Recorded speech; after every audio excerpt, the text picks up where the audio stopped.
मंत्रालय ने इंडिगो की उड़ानों को 10% कम करने का आदेश दिया है। मंत्रालय ने यह आदेश इंडिगो के ऑपरेशन को स्थिर करने के लिए दिया है। रूट कम करने के बावजूद इंडिगो अपने सभी गंतव्यों को कवर करेगी। मंत्रालय ने आज फिर इंडिगो के सीईओ पीटर एल्बर्स को तलब किया था और इंडिगो को मंत्रालय के सभी निर्देशों का हर हाल में पालन करना होगा। इससे पहले मंत्रालय ने इंडिगो की 5% फ्लाइट्स कम की थी। अब इंडिगो को बुधवार तक बदला हुआ शेड्यूल जमा करना होगा। देश के 10 बड़े एयरपोर्ट पर सीनियर ऑफिसर्स की तैनाती की गई है। अफसर पता लगाएंगे कि यात्रियों को कौन कौन सी परेशानी आ रही है ताकि एयरपोर्ट की जमीनी हालत पर रियल टाइम नजर रखी जा सके। इस बीच डीजीसीए इंडिगो के सीईओ और सीईओ को समन भी भेज सकता है, यानी बुला सकता है। इंडिगो संकट पर चल रही जांच पर 15 दिनों में रिपोर्ट आने की उम्मीद है। उधर नागरिक उड्डयन मंत्री ने इंडिगो संकट पर संसद में बयान दिया है। मंत्री राम मोहन नायडू ने कहा, जो हुआ उसकी पूरी जिम्मेदारी तय होगी। डीजीसीए ने इंडिगो के अधिकारियों को कारण बताओ नोटिस भी जारी किया है। उन्होंने कहा कि यात्रियों को परेशान करने का अधिकार किसी को नहीं है। अब सवाल यह है कि जिन लोगों ने अपने टिकट करा लिए थे, फ्लाइट नहीं मिली, अब उन्हें पैसा वापस चाहिए, लेकिन उनकी कुछ शिकायतें हैं कि पैसा उन्हें पूरा नहीं मिल रहा है। आइए क्या कह रहे हैं लोग। प्रशांत सिंह राजपूत ने लिखा, मेरा टिकट 9029 का था, मुझे सिर्फ 7155 मिले हैं। कन्वीनियंस फी के नाम पर 1874 रुपए काट लिए गए। फ्रेडी फर्नांडिस ने कहा, टिकट के लिए दिए थे 16396, रिफंड में मिले हैं 10,026 रुपए, कृपया पूरा पैसा वापस करें।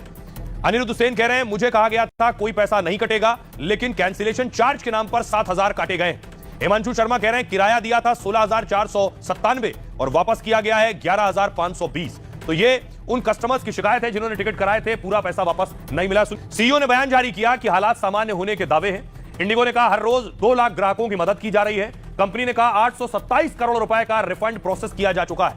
9,500 से ज्यादा होटल रूम और 10,000 कैब और बसें उपलब्ध कराई गई। 4,500 से ज्यादा बैग वापस किए गए हैं और बाकी 36 घंटों में पहुंच जाएंगे। यात्रियों को सबसे ज्यादा परेशानी कैंसिल टिकट के रिफंड को लेकर है। वो लगातार शिकायत कर रहे हैं कि कंपनी पूरे पैसे नहीं लौटा रही। रिफंड को लेकर यात्रियों ने इंडिगो को सोशल मीडिया पर शिकायत की है। दूसरी ओर कंपनी की ओर से यात्रियों को थर्ड पार्टी की दलील दी जा रही है। साथ ही कंपनी यह भी कह रही है कि रिफंड का पैसा आने में वक्त लगेगा। जिंदगी में आप सारे काम अच्छे करते हैं, फिर भी आप दूसरों की वजह से परेशान रहते हैं, तो आपको चाणक्य नीति पर अमल करना चाहिए। मतलब अगर कोई सांप जहरीला नहीं भी होता है तो भी वो अपनी फुफकारने की आदत नहीं छोड़ता है। जब भी सांप के सामने कोई दुश्मन आता है तो वो फुफकार कर उसे डराने की कोशिश करता है ताकि उसका दुश्मन डर जाए और उस पर हमला ना करे।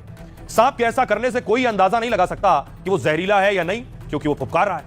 इंसान को भी सांप के इस गुण से सीखना चाहिए और दूसरों के सामने कभी अपनी कमजोरी उजागर नहीं करनी चाहिए, नहीं तो लोग इसका फायदा उठाएंगे और आपको नुकसान पहुंचा सकते हैं। इसी तरह अपने दुख या हताशा को सबके सामने बार बार जाहिर करने पर आपके करीबी और अपने भी दूरी बनाने लगते हैं। ऐसी हालत में सांप के जरिए चाणक्य ने लाइफ का बड़ा फंडा दिया कि जिंदगी में कई बार दिखावा करना भी बहुत जरूरी है, यानी खुद की कमी या कमजोरी दिखाने के बजाय खुद को काबिल और मजबूत दिखाना चाहिए।